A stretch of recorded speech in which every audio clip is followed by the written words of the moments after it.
ఈమె రాత్రి అవ్వగానే తన కొడుకుని ఒక రూమ్ లో తీసుకుని వెళ్లి ఒంటరిగా చేతులకి సంకెళ్లు వేసేసి వచ్చేసేది. దాంతో ఆ పిల్లాడు రాత్రంతా అక్కడే ఉండేవాడు. తెల్లవారగానే తల్లి డోర్ ఓపెన్ చేస్తే ఆ పిల్లాడు సంకెళ్లని విడిపించుకుని ఉంటాడు. అలాగే అతని శరీరం అంతా వెంట్రుకలు వచ్చేసి ఉంటాయి. అలాగే పిల్లాడి పళ్ళు కూడా షార్ప్ అయిపోయి ఉంటాయి. తలుపు పైన గోర్ల గుర్తులు ఉంటాయి. ఆ తర్వాత తల్లి పిల్లాడి గోర్లు కట్ చేసి అతని శరీరంపై వచ్చిన వెంట్రుకలన్నిటినీ తీసేస్తుంది. ఇప్పుడు ఆ పిల్లాడు మళ్ళీ నార్మల్ పిల్లాడిలా అయిపోతాడు. అమ్మకి ఆ పిల్లాడిలో ఒక జంతువు దాగున్నాడని తెలిసి ఉంటుంది. దాంతో ఆ పిల్లాడికి అమ్మ ఎప్పుడు మాంసం ఇచ్చేది కాదు. ఎప్పుడు అతనికి కాయగూరలు మాత్రమే ఇచ్చేది. ఒక రోజు పిల్లాడి బర్త్డే ఉండడంతో ఆ పిల్లాడికి కేవలం తినడానికి ఒక బ్రెడ్ ఇస్తుంది. ఇది చూసిన పక్కింటి అవ్వకి చాలా బాధ వేసి పిల్లాడి కోసం మాంసం వండి అతనికి తినిపిస్తుంది. పిల్లాడికి కూడా మాంసం నచ్చడంతో పిల్లాడు కూడా కడుపు నిండా తింటాడు.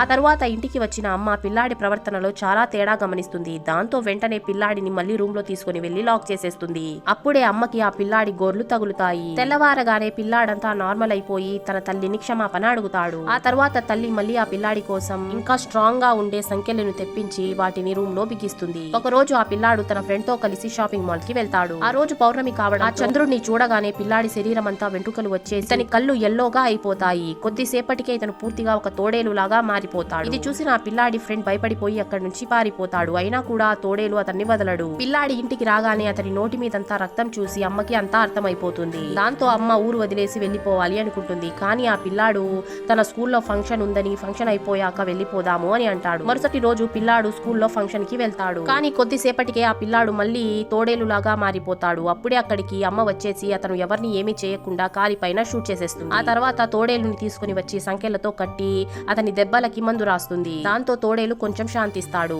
ఇదంతా తెలిసిన ఊరి ప్రజలు ఆ తోడేలుని చంపడానికి ఇంటికి వచ్చేస్తారు. దాంతో ఆ తోడేలుకి మళ్ళీ కోపం వచ్చేస్తుంది. అప్పుడే అమ్మ అతనికి కట్టిన సంకెళ్లను తీసేస్తుంది. తోడేలు అమ్మని ఏమీ చేయదు. ఆ తర్వాత ఏమైనా చూసుకుందాం అని చెప్పి ఈ అమ్మ కొడుకు ఇద్దరూ ధైర్యంగా నిలబడతారు. వీడియో నచ్చినట్లయితే లైక్ చేసి ఛానల్ ని సబ్స్క్రైబ్ చేసుకోండి.